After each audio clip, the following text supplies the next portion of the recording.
बीच तेलंगाना का अपडेट भी अपने दर्शकों को दे दें। तेलंगाना में भी बीजेपी ने सबको चौंका दिया है। तेलंगाना के मुनुगोडे सीट पर बीजेपी ने टीआरएस को कड़ी टक्कर दी है। अब तक के जो रुझान सामने आए हैं उनके मुताबिक टीआरएस और बीजेपी के वोट में सिर्फ 2000 का अंतर है और ये चुनाव केसीआर के नेशनल एम्बिशन का चुनाव माना जा रहा था, इसलिए इसके रुझान से केसीआर बहुत खुश नजर नहीं आ रहे हैं और ना ही वो होंगे। सबसे बड़ी बात यह कि राहुल गांधी की पदयात्रा अभी भी तेलंगाना में ही है। इसके बावजूद कांग्रेस की हालत यहां बेहद पतली है और जो अगर किसी ने यहां पर कमाल करके दिखाया है तो वो बीजेपी है, क्योंकि 2000 का ही मार्जिन है जिससे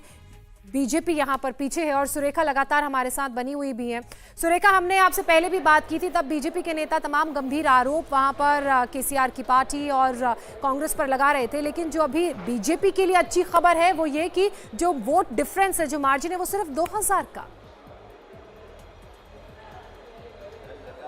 जी हाँ, लेकिन अभी जो अभी आ रहा है, क्योंकि जिस तरीके से नवा राउंड चल रहा है और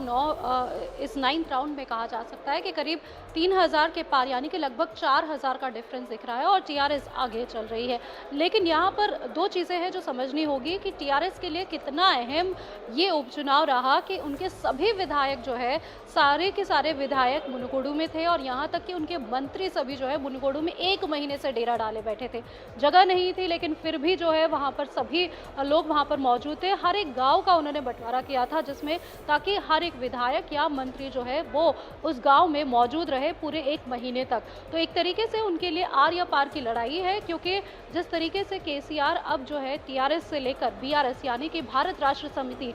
देश के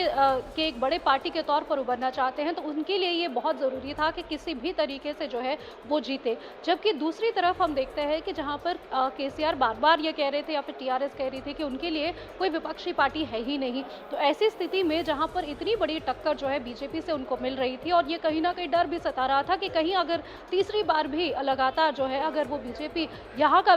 जो उपचुनाव है वो जीत लेती है, तो कहीं ना कहीं मनोबल जो है टीआरएस के जो कार्यकर्ता है उनमें कमजोर पड़ेगा, खासकर तब जब केसीआर जो है देश में बड़ी पार्टी के तौर पर या फिर एक नेशनल पार्टी के तौर पर जो है उभर कर आगे आना बढ़ना चाहते हैं। तो टीआरएस के लिए ये आखिरी मौका है जहां पर वो टीआरएस के नाम से चुनाव लड़ने जा रही है। तो उनके लिए एक तरीके से कह सकते हैं कि आर या पार की लड़ाई है और यहां पर विधायक से ज्यादा उन्होंने जो है पार्टी के ऊपर ज्यादा दमखम लगाया कि पार्टी के नाम पर ही जीत होनी चाहिए, विधायक के नाम पर या विधायक के काम पर नहीं होनी चाहिए। वहीं पर अब हम देख रहे हैं, क्योंकि जिस तरीके से 3500 का जो मार्जिन है उसे देखकर भी जिस तरह से हम बीजेपी के खेमे में बात कर रहे थे, उन्होंने कहा कि शुरुआती जिस तरीके से जब आ रहा था कि बीजेपी जीत रही है, उस वक्त भी कम से कम जो यहाँ पर जो अधिकारी हैं उन्होंने कुछ भी ये नहीं बताया और ना ही कुछ ऑफिशियल तौर पर जो है आधिकारिक तौर पर कोई भी